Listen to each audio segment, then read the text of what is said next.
Hi friends, ಎಲ್ರಿಗೂ ನಮಸ್ಕಾರ. Welcome back to my channel. ನಾನು ಇವತ್ತಿನ ದಿನ ಕ್ವಿಕ್ಕಾಗಿ ಸಿಂಪಲ್ಲಾಗಿ ಯಾವುದೇ ರೀತಿಯ ಸಾಸ್ ಬಳಸದೆ ಹಾಗೆ ಪೆಪ್ಪರ್ ಪೌಡರ್ನ ಯೂಸ್ ಮಾಡಿದೆ ಮನೆಯಲ್ಲಿ ಸಿಂಪಲ್ಲಾಗಿ ಯಾವ ರೀತಿ ಫ್ರೈಡ್ ರೈಸ್ನ ಪ್ರಿಪೇರ್ ಮಾಡ್ಕೊಳ್ಳೋದು ಅಂತ ತೋರಿಸ್ಕೊಡ್ತಾ ಇದ್ದೀನಿ. ಹಾಗೆ ಇನ್ನು ಯಾರು ನನ್ನ ಚಾನಲ್ನ ಸಬ್ಸ್ಕ್ರೈಬ್ ಮಾಡ್ಕೊಂಡಿಲ್ಲ, ಪ್ಲೀಸ್ ಬೇಗ ಹೋಗಿ ಸಬ್ಸ್ಕ್ರೈಬ್ ಮಾಡ್ಕೊಳ್ಳಿ. ಹಾಗೆ ಪಕ್ಕದಲ್ಲಿರುವಂಥ ಬೆಲ್ ಐಕಾನ್ನ ಕ್ಲಿಕ್ ಮಾಡಿ. ಬನ್ನಿ ಹಾಗಾದರೆ ಈ ಒಂದು ರೆಸಿಪಿನ ಹೇಗೆ ಮಾಡೋದು ಅಂತ ನೋಡೋಣ. ವಿಡಿಯೋನ ಸ್ಕಿಪ್ ಮಾಡದೆ ಕೊನೆ ತನಕ ನೋಡಿ. ಓಕೆ ಫ್ರೆಂಡ್ಸ್, ನಾನಿಲ್ಲಿ ಒಂದು ಮೀಡಿಯಮ್ ಸೈಜ್ ಈರುಳ್ಳಿ ಹಾಗೆ ಖಾರಕ್ಕೆ ಎಷ್ಟು ಬೇಕೋ ಅಷ್ಟು ನೋಡ್ಕೊಂಡ್ಬಿಟ್ಟು ಗ್ರೀನ್ ಚಿಲ್ಲಿನ ಚಿಕ್ಕದಾಗಿ ಕಟ್ ಮಾಡಿ ಇಟ್ಕೊಂಡಿದ್ದೀನಿ. ಹಾಗೆ ಸ್ವಲ್ಪ ಕ್ಯಾಬೇಜನ್ನು ಚಿಕ್ಕದಾಗಿ ಕಟ್ ಮಾಡಿ ಇಟ್ಕೊಂಡಿದ್ದೀನಿ. ಒಂದು 3 ಬೀನ್ಸು ಹಾಗೆ ಒಂದು ಕ್ಯಾರೆಟನ್ನು ಮೇಲ್ಗಡೆ ಸಿಪ್ಪೆ ತೆಗೆದುಬಿಟ್ಟು ಈ ರೀತಿ ಉದ್ದುದಕ್ಕೆ ಕಟ್ ಮಾಡಿ ಇಟ್ಕೊಂಡಿದ್ದೀನಿ. ನಂತರ ನಾನು ಸ್ಟವ್ ಮೇಲೆ ಒಂದು ಕಡಾಯಿನ ಇಟ್ಕೊಂಡಿದ್ದೀನಿ. ಕಡಾಯಿ ಚೆನ್ನಾಗಿ ಕಾದ ನಂತರ ಒಂದು 3 ರಿಂದ 4 ಟೀ ಸ್ಪೂನಷ್ಟು ಆಯಿಲನ್ನು ಹಾಕ್ಕೊಳ್ತಾ ಇದ್ದೀನಿ. ಆಯಿಲು ಚೆನ್ನಾಗಿ ಕಾದ ನಂತರ ಕಟ್ ಮಾಡಿ ಇಟ್ಕೊಂಡಿರುವಂಥ ಈರುಳ್ಳಿ ಹಾಗೆ ಹಸಿಮೆಣಸಿನ್ಕಾಯಿನ ಸೇರಿಸ್ಕೊಳ್ತಾ ಇದ್ದೀನಿ. ಫ್ರೈಡ್ ರೈಸ್ಗೆ ನಾವು ಯಾವುದೇ ತರಕಾರಿ ಯೂಸ್ ಮಾಡಿದ್ರೂ ಜಾಸ್ತಿ ಅದನ್ನು ಬೇಯಿಸ್ಕೊಳ್ಬೇಡಿ, ಆ ಫ್ರೈಡ್ ರೈಸ್ ರುಚಿನೇ ಹೋಗಿಬಿಡುತ್ತೆ. ಸೊ ಹಾಗಾಗಿ ನೀವು ಯಾವುದೇ ತರಕಾರಿ ಹಾಕಿದ್ರೂ ಲೈಟಾಗಿ ಫ್ರೈ ಮಾಡ್ಕೊಳ್ಬೇಕಾಗುತ್ತೆ. ನೋಡ್ತಾ ಇರ್ಬೋದು, ಈಗ ನಾನು ಈರುಳ್ಳಿ ಹಾಗೆ ಹಸಿಮೆಣಸಿನ್ಕಾಯಿನ ಹಾಕೊಂಡ ನಂತರ ಒಂದು 20 ರಿಂದ 30 ಸೆಕೆಂಡ್ ಅಷ್ಟೇ ಈ ರೀತಿ ಫ್ರೈ ಮಾಡ್ಕೊಳ್ತಾ ಇದ್ದೀನಿ. ನಂತರ ನಾನು 1 ಟೀ ಸ್ಪೂನಷ್ಟು ಶುಂಠಿ ಬೆಳ್ಳುಳ್ಳಿ ಪೇಸ್ಟನ್ನು ಹಾಕ್ಕೊಳ್ತಾ ಇದ್ದೀನಿ. ಹಾಕ್ಕೊಂಡ್ಬಿಟ್ಟು ಸ್ವಲ್ಪ ಹಸಿ ಸ್ಮೆಲ್ ಹೋಗೋವರೆಗೂ ಚೆನ್ನಾಗಿ ಹುರ್ಕೋಬೇಕು. ಹಾಗೆ ಫ್ರೆಂಡ್ಸ್, ನೀವು ಕ್ಯಾಪ್ಸಿಕಮ್ ಕೂಡ ಯೂಸ್ ಮಾಡ್ಕೊಳ್ಬೋದು ಈ ಒಂದು ಫ್ರೈಡ್ ರೈಸ್ಗೆ. ಬೇಡ ಅಂದರೆ ಸ್ಕಿಪ್ ಮಾಡ್ಕೋಬೋದು. ನಾನಿಲ್ಲಿ ಕ್ಯಾಪ್ಸಿಕಮ್ನ ಸ್ಕಿಪ್ ಮಾಡಿದ್ದೀನಿ.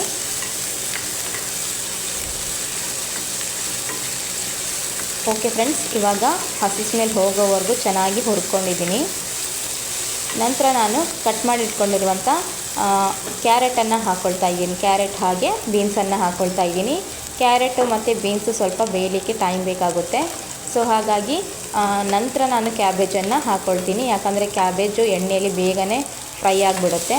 ಹಾಗಾಗಿ ಮೊದಲು ನಾನು ಕ್ಯಾರೆಟು ಹಾಗೆ ಬೀನ್ಸನ್ನು ಹಾಕ್ಕೊಂಡು ಇದನ್ನು ಅಷ್ಟೇ ಒಂದು 20 ರಿಂದ 30 ಸೆಕೆಂಡ್ ಅಷ್ಟೇ ಫ್ರೈ ಮಾಡ್ಕೋಬೇಕು.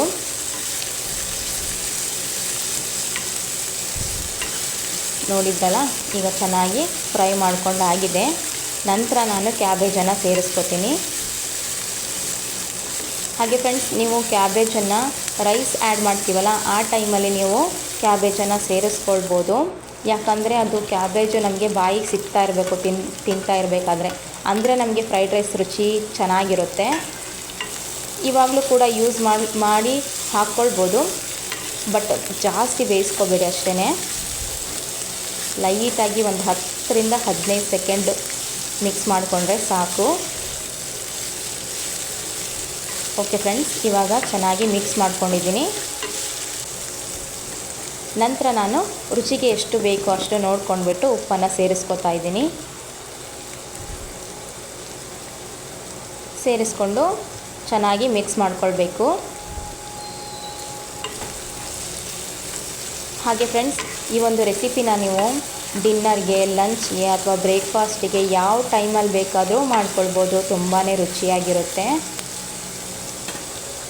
ಮಿಕ್ಸ್ ಮಾಡ್ಕೊಂಡ ನಂತರ ನಾನು ಒಂದು 1/4 ಟೀ ಸ್ಪೂನಷ್ಟು ಅರಿಶಿನ ಹಾಕ್ಕೊಳ್ತಾ ಇದ್ದೀನಿ. ಹಾಗೆ 1 ಸ್ಪೂನಷ್ಟು ಗರಂ ಮಸಾಲನ ಹಾಕ್ಕೊಳ್ತಾ ಇದ್ದೀನಿ. ಹಾಗೆ ಒಂದು ಸ್ವಲ್ಪ 1/4 ಟೀ ಸ್ಪೂನಿಗಿಂತನೂ ಕಡಿಮೆ ಚಿಲ್ಲಿ ಪೌಡರ್ನ ಹಾಕ್ಕೊಳ್ತಾ ಇದ್ದೀನಿ. ನಾವು ಗ್ರೀನ್ ಚಿಲ್ಲಿನೂ ಕೂಡ ಯೂಸ್ ಮಾಡಿದ್ದೀವಿ. ಸೊ ಹಾಗಾಗಿ ರೆಡ್ ಚಿಲ್ಲಿ ಪೌಡರ್ ಬೇಡ ಅಂದರೆ ಸ್ಕಿಪ್ ಮಾಡ್ಕೊಳ್ಬೋದು. ನಾನು ಕಲರ್ಗೋಸ್ಕರ ಸ್ವಲ್ಪ ಚಿಟಿಕೆಯಷ್ಟು ಹಾಕ್ಕೊಂಡಿದ್ದೀನಿ. ಹಾಕ್ಕೊಂಡ್ಬಿಟ್ಟು ಚೆನ್ನಾಗಿ ಮಿಕ್ಸ್ ಮಾಡ್ಕೊಳ್ಬೇಕು.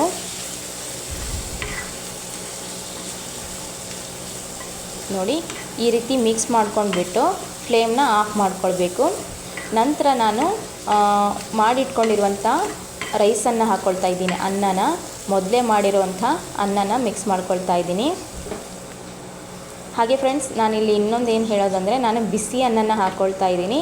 ನೀವು ಮೊದಲೇ ಪ್ರಿಪೇರ್ ಮಾಡ್ಕೊಂಡಿರಿ. ಅನ್ನನ ಪ್ರಿಪೇರ್ ಮಾಡ್ಕೊಂಡ್ಬಿಟ್ಟು ಅದು ತಣ್ಣಗಾದ ನಂತರ ಅದು ಉದುರುದ್ರಾಗಿರುತ್ತಲ್ಲ ರೈಸು, ಆ ಟೈಮಲ್ಲಿ ನೀವು ಇದನ್ನು ಆ್ಯಡ್ ಮಾಡ್ಕೊಳ್ಳಿ. ಅಂದರೆ ನಮಗೆ ಫ್ರೈಡ್ ರೈಸು ತುಂಬ ಉದುರುದ್ರಾಗಿ ಚೆನ್ನಾಗಿ ಬರುತ್ತೆ. ನಾನಿಲ್ಲಿ ಕ್ವಿಕ್ಕಾಗಿ ಮಾಡಿ ತೋರಿಸ್ತಾ ಇರೋದ್ರಿಂದ ರೈಸನ್ನು ಬಿಸಿದೇ ಹಾಕ್ಕೊಳ್ತಾ ಇದ್ದೀನಿ. ನೀವು ಬೇಕಿದ್ದರೆ ನೈಟ್ ಟೈಮ್ ಮಾಡಿರುವಂಥ ಅನ್ನ ಉಳಿದಿದ್ರೆ ಅಥವಾ ಬೆಳಗ್ಗೆ ಮಾಡಿರುವಂಥ ಅನ್ನನ ಮಧ್ಯಾಹ್ನಕ್ಕೆ ಈ ರೀತಿ ನೀವು ಯೂಸ್ ಮಾಡ್ಕೊಳ್ಬೋದು ನೋಡಿ.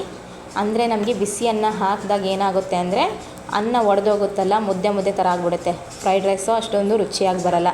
ಹಾಗಾಗಿ ನೀವು ಆರಿರುವಂಥ ಅನ್ನನ ಉದುರಾಗಿ ಬಂದಿರುತ್ತಲ್ಲ ಆ ಅನ್ನನ ಯೂಸ್ ಮಾಡಿದರೆ ಫ್ರೈಡ್ ರೈಸು ತುಂಬಾ ಚೆನ್ನಾಗಿ ಬಂದಿರುತ್ತೆ. ಓಕೆ, ನೋಡಿದ್ರಲ್ಲ ಫ್ರೆಂಡ್ಸ್, ಈ ರೀತಿ ಚೆನ್ನಾಗಿ ಮಿಕ್ಸ್ ಮಾಡ್ಕೊಳ್ತಾ ಇದ್ದೀನಿ. ಫ್ಲೇಮ್ನ ಆಫ್ ಮಾಡ್ಕೊಂಡಿದ್ದೀನಿ ನಾನು. ಅನ್ನನ ಹಾಕೋಕ್ಕಿಂತ ಮುಂಚೆನೇ ಫ್ಲೇಮ್ನ ಆಫ್ ಮಾಡ್ಕೊಂಡ್ಬಿಟ್ಟು ನಂತರ ನಾನು ಅನ್ನನ ಸೇರಿಸ್ಕೊಂಡಿದ್ದೀನಿ. ನೋಡ್ತಾ ಇರ್ಬೋದು ಎಷ್ಟು ಕಲರ್ಫುಲ್ಲಾಗಿ ಕಾಣಿಸ್ತಾ ಇದೆ ಅಂಥೇಳಿ. ಅಷ್ಟೇ ರುಚಿಯಾಗಿರುತ್ತೆ. ನೀವು ಕೂಡ ಮನೇಲಿ ಟ್ರೈ ಮಾಡಿ ಹೇಗೆ ಬಂದಿದೆ ಅಂತ ಕಮೆಂಟ್ ಮಾಡಿ ತಿಳಿಸಿ. ನಾವಿಲ್ಲಿ ಯಾವುದೇ ರೀತಿಯ ಸಾಸು ಹಾಗೆ ಪೆಪ್ಪರ್ ಪೌಡರ್ನ ಯೂಸ್ ಮಾಡಿಲ್ಲ. ಹಾಗಾಗಿ ಮಕ್ಕಳು ಕೂಡ ತುಂಬಾ ಇಷ್ಟಪಟ್ಟು ತಿಂತಾರೆ. ಓಕೆ ಫ್ರೆಂಡ್ಸ್, ಇವಾಗ ಚೆನ್ನಾಗಿ ಮಿಕ್ಸ್ ಮಾಡ್ಕೊಂಡಿದ್ದೀನಿ. ನಂತರ ನಾನು ಸ್ವಲ್ಪ ಕೊತ್ತಂಬರಿ ಸೊಪ್ಪನ್ನು ಮೇಲ್ಗಡೆ ಹಾಕ್ಕೊಳ್ತಾ ಇದ್ದೀನಿ. ಹಾಕ್ಕೊಂಡ್ಬಿಟ್ಟು ಚೆನ್ನಾಗಿ ಮಿಕ್ಸ್ ಮಾಡಿದರೆ ನಮಗೆ ತಿನ್ನಲಿಕ್ಕೆ ಫ್ರೈಡ್ ರೈಸು ರೆಡಿಯಾಗಿದೆ. ನೋಡ್ತಾ ಇರ್ಬೋದು. ಈಗ ಮಿಕ್ಸ್ ಮಾಡ್ಕೊಳ್ತಾ ಇದ್ದೀನಿ. ನಿಧಾನಕ್ಕೆ ಮಿಕ್ಸ್ ಮಾಡ್ಕೊಳ್ಳಿ. ಓಕೆ ಫ್ರೆಂಡ್ಸ್, ಇವಾಗ ಈ ಒಂದು ಫ್ರೈಡ್ ರೈಸು ರೆಡಿಯಾಗಿದೆ. ಈ ಒಂದು ರೆಸಿಪಿ ನಿಮಗೆ ಇಷ್ಟ ಆಗಿದ್ದರೆ ಪ್ಲೀಸ್ ಲೈಕ್ ಮಾಡಿ, ಶೇರ್ ಮಾಡಿ, ಕಮೆಂಟ್ ಮಾಡಿ, ಹಾಗೆ ಸಬ್ಸ್ಕ್ರೈಬ್ ಮಾಡ್ಕೊಳ್ಳಿ. ಹೆಚ್ಚಿನ ವೀಡಿಯೋಸ್ಗಾಗಿ ಕಮೆಂಟ್ ಮಾಡಿ ತಿಳಿಸಿ. ಹಾಗೆ ನನ್ನ ಚಾನಲ್ನ ಇನ್ನೂ ಯಾರು ವಿಸಿಟ್ ಮಾಡಿಲ್ಲ ಪ್ಲೀಸ್ ವಿಸಿಟ್ ಮಾಡಿ. ಏನೆಲ್ಲ ರೆಸಿಪೀಸ್ನ ಹಾಕಿದ್ದೀನಿ ನೀವು ಕೂಡ ಟ್ರೈ ಮಾಡಿ ನೋಡಿ.